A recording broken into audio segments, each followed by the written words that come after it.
Halo guys, selamat datang kembali di channel Aprilia 28. Nah, kali ini kita akan merangkum sebuah alur cerita yang berjudul Level 16. Tapi sebelum itu, klik tombol subscribe supaya kami semangat membuat spoiler lainnya. Oke.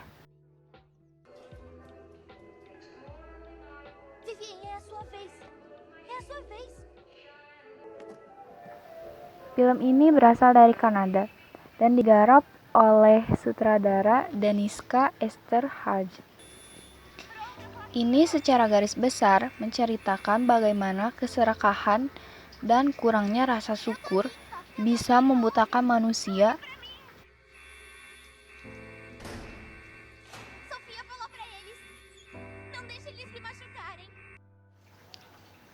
Di awal film, kita akan diperlihatkan sekelompok remaja perempuan yang sedang berada di dalam asrama yang bernama Vestalis. Oh iya, lupa intronya. Intro dulu ya guys. Hello guys, welcome back to my YouTube channel. Oke, lanjut. Tidak diceritakan secara detailnya bagaimana bisa mereka berada di sana. Beberapa ada yang beranggapan mereka adalah anak terlantar yang kemudian dibesarkan dan juga dididik oleh asrama tersebut semenjak masih bayi, di mana nantinya mereka akan dipersiapkan untuk layak diadopsi oleh keluarga di kalangan atas. Namun, selama berada di asrama itu, mereka tidak diperkenankan untuk melihat dunia luar. Untuk mencapai akhirnya tersebut, para remaja ini harus melewati tahapan pendidikan sebanyak 16 level, di mana mereka harus disiplin juga akan patuh peraturan. Seluruh kegiatan mereka juga diawasi oleh kamera pengawas, dan untuk setiap kegiatannya sudah terjadwal secara rinci. Mereka juga menerapkan kedisiplinan tingkat tinggi, di mana mereka tidak boleh telat setelah melakukan aktivitas, dan jika mereka melakukan kesalahan tersebut, maka alarm pengawas akan berbunyi, dan yang melanggar akan mendapatkan hukuman sebagai konsekuensinya. Selain itu, mereka juga memiliki pantangan di mana mereka juga tidak boleh marah, kesal, atau berkata kotor, dan hal yang lainnya yang bisa mempengaruhi kecantikan mereka. Selanjutnya, kita akan diperkenalkan dengan pemeran utama di film ini yang bernama Vivienne. Vivienne yang berada di level 10 berteman akrab dengan Sophia. Ih, berantakan. Ceria aja, dih Poki. Happiness all day, day, day. Poki, Poki, Poki. Ceria bareng Poki, Poki, Poki. Sangat enak berantakan. Cheering up together. Enak dan gak berantakan. Yuk ceria bareng Poki. Share happiness. Namun hubungan persahabatan mereka retak setelah sebuah insiden terjadi, di mana Vivienne berusaha membantu Sophia, namun malangnya ia malah dihukum karena melanggar peraturan yang mengakibatkan alarm berbunyi. Dan pada saat itu Sophia hanya diam saja tanpa berusaha membela Vivienne. Hal tersebutlah yang membuat Vivienne tidak melupakan kejadian kelam. Beberapa tahun sudah berlalu, kini Vivienne dan yang lain sudah di level 15 tahap akhir, di mana sebentar lagi mereka akan naik ke level 16 dan menyelesaikan pendidikannya. Pada harinya mereka pun dikumpulkan di sebuah ruangan, dan di sini kita akan diperkenalkan dengan Babs Grill. Ya, kita sebut aja kepala sekolah, yang merupakan salah satu orang yang bertanggung jawab dalam asrama ini. Kepala sekolah ini mengucapkan selamat kepada Vivienne dan teman-temannya yang sebentar lagi akan bertemu dengan keluarga baru. Mereka Mereka karena sudah naik ke level 15, selanjutnya mereka pun diantar oleh security dan dipindahkan ke ruang 016. Di sini Vivien bertemu dengan Sophia. Namun karena masih menyimpan terhadap Sophia, Vivien menganggap dia tidak pernah mengenali Sophia. Sophia yang merasa bersalah kemudian berusaha meminta maaf kepada Vivien atas kejadian yang dulu menimpanya. Namun belum selesai Sophia mengutarakan maksudnya, kepala sekolah kembali memanggil dan mengumpulkan mereka. Ternyata ia akan membagikan gem kepada setiap anak didikannya yang dimaksudkan agar mereka terbiasa akan memakai pakaian seperti keluarga kalangan atas. Vivien dan teman-temannya pun tentu saja merasakan sangat senang karena awal pertama kali mereka menggunakan pakaian seperti itu. Sophia yang masih menghantui rasa yang salah terus berusaha mendekati Vivien dan berusaha meminta maaf kepadanya. Namun Vivien masih saja bersikap dingin terhadap Sophia. Sampai pada suatu kesempatan Sophia berhasil menemui Vivien dan ia kemudian meminta maaf kepada Vivien, serta memberitahu Vivien akan sebuah rahasia di mana Sophia menyuruh Vivien untuk tidak meminum vitamin yang disediakan oleh asrama.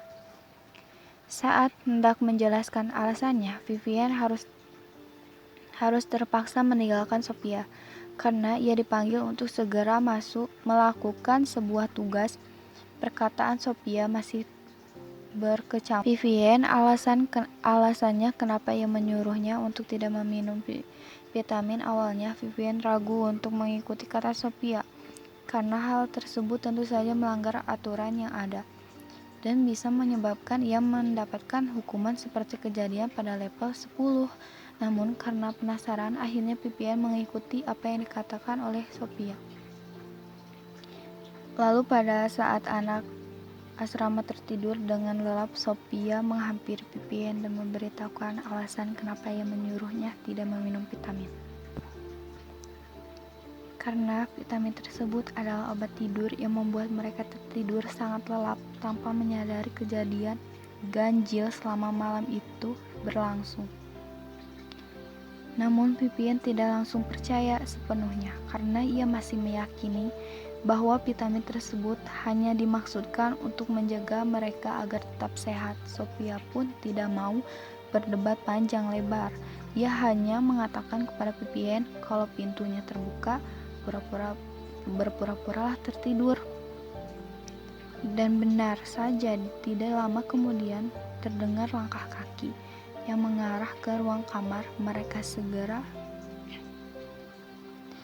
Segera Vivien dan Sophia berpura-pura tidur lelap dan tidak disangka ternyata kepala sekolah ditemani dua penjaga yang sedang memilih anak mana yang mereka akan bawa, entah maksudnya apa. Lalu Vivien dan salah satu teman sekamarnya dibawa oleh penjaga tersebut. Mereka kemudian dibawa ke sebuah ruangan dan ditinggalkan di sana untuk beberapa saat. Tidak lama kemudian, kepala sekolah dan sepasang suami istri yang sudah berumur mereka pun diskusi tentang transaksi dan mereka memilih teman Vivien sebagai transaksinya. Setelah itu Vivien pun dikembalikan ke kamarnya, sedangkan temannya yang masih tetap berada di sana. Segera setelah sampai di kamar, Vivien menceritakan tentang apa yang dialami orang tua asuh yang dijanjikan kepala sekolah tersebut ternyata tidak pernah benar akan mengadopsi mereka, melainkan ingin membeli mereka. Namun Vivien masih belum tahu apa alasan dibalik semua ini. Sontak Sophia mengajak Vivien melarikan diri, namun Vivien masih mencoba berani melarikan diri untuk melakukan hal tersebut keesokan harinya. Vivien kembali menemukan Sophia secara diam-diam. Ia bertanya kepada Sophia, sejak kapan ia menyadari ada hal aneh di asrama ini. Lalu Sophia mengatakan kalau ia sudah menyadarinya sejak di level 13. Namun pada saat itu, Sophia masih belum punya keberanian dan orang yang biasa ia percaya untuk menyimpan rahasianya. Ini sampai ia bertemu bersama Pippin karena Pippin adalah sahabat satu-satunya yang bisa dipercaya. Pada malam harinya mereka mencoba kabur sejak level 13, namun ia selalu juga gagal karena akses keluar masuk yang dibatas yang sangat ketat dan hanya bisa dibuka dengan menggunakan kartu tanda pengenal, belum lagi kamera pengawas yang selalu aktif dan mengawasi segala aktivitas mereka. Sophia juga menceritakan rahasia lain, di mana setiap malam pada semua tertidur, salah satu penjaga masuk dan menyentuh semua gadis yang ada di sana. Sophia sebenarnya sadar akan hal itu, namun apa yang bisa diperbuat? Ia hanya bisa diam dan terus berpura-pura tidur. Selama kejadian itu berlangsung, kemudian terlintas di benak Vivian untuk meminta bantuan kepada dokter yang selama ini merawat mereka, karena di mata Vivian, sang dokter yang tulus dan baik. Sehingga mungkin saja sang dokter berkenan membantu mereka. Vivian pun memberitahu kepada sang dokter tentang apa yang dilakukan kepala sekolah dan para penjaganya. Mereka namun di luar dugaan, sang dokter malah berpihak pada kepala sekolah. Dan akhirnya malah menyuntikkan obat tidur dosis yang sangat tinggi sebagai hukumannya. Sementara itu salah satu teman Vivian sekamar itu bernama Eva hendak melaporkan kepada kepala sekolah karena tidak mematuhi peraturan. Tidak lama kemudian kepala sekolah mengumpulkan mereka dan langsung membawa Vivian ke tempat hukuman kejadian 6 tahun silam. Kembali terjadi, Vivian kembali harus merasakan hukuman karena kembali tidak mematuhi peraturan. Dan ternyata dokter dan kepala sekolah adalah orang pendiri di balik asrama ini. Mereka pun membicarakan kesepakatan bisnis dengan seorang yang tidak disebutkan ini.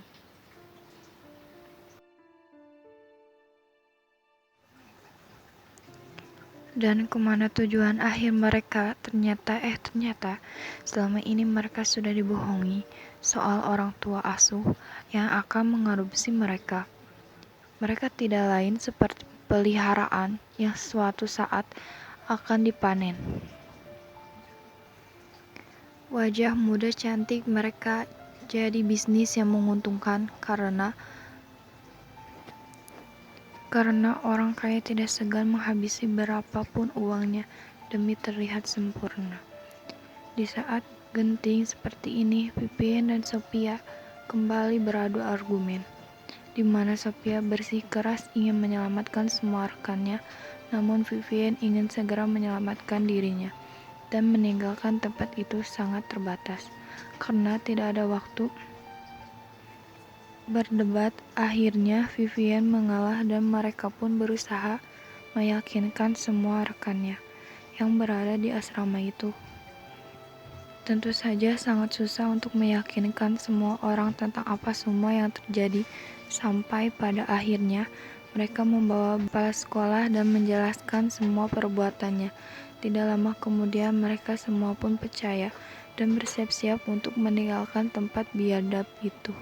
Seperti asrama itu pun menjadi kacau, aksi kejar-kejaran. Tidak bisa terelakkan lagi, para penjaga kewalahan untuk menangkap mereka satu persatu. Karena memang jumlah mereka yang begitu banyak, beberapa dari mereka berhasil lolos dan beberapa lagi bersembunyi di sekitaran asrama. Sampai bantuan datang setelah melewati dalam yang mencengkam. Itu bantuan yang ditunggu-tunggu akhirnya datang. Dan film pun berakhir. Happy ending, dimana Sophia, Vivian dan semua rekan mereka berhasil selamat dari bisnis perdagangan manusia dan kini mereka bisa kembali menikmati dunia. Film yang berdurasi sekitar 1 jam 45 menit ini mungkin tidak bisa memanjakan mata kalian dengan spoiler, namun yang menarik adalah pesan besar oleh penulis dan sutradara di film ini, di mana pentingnya rasa bersyukur atas semuanya. Dan terima kasih.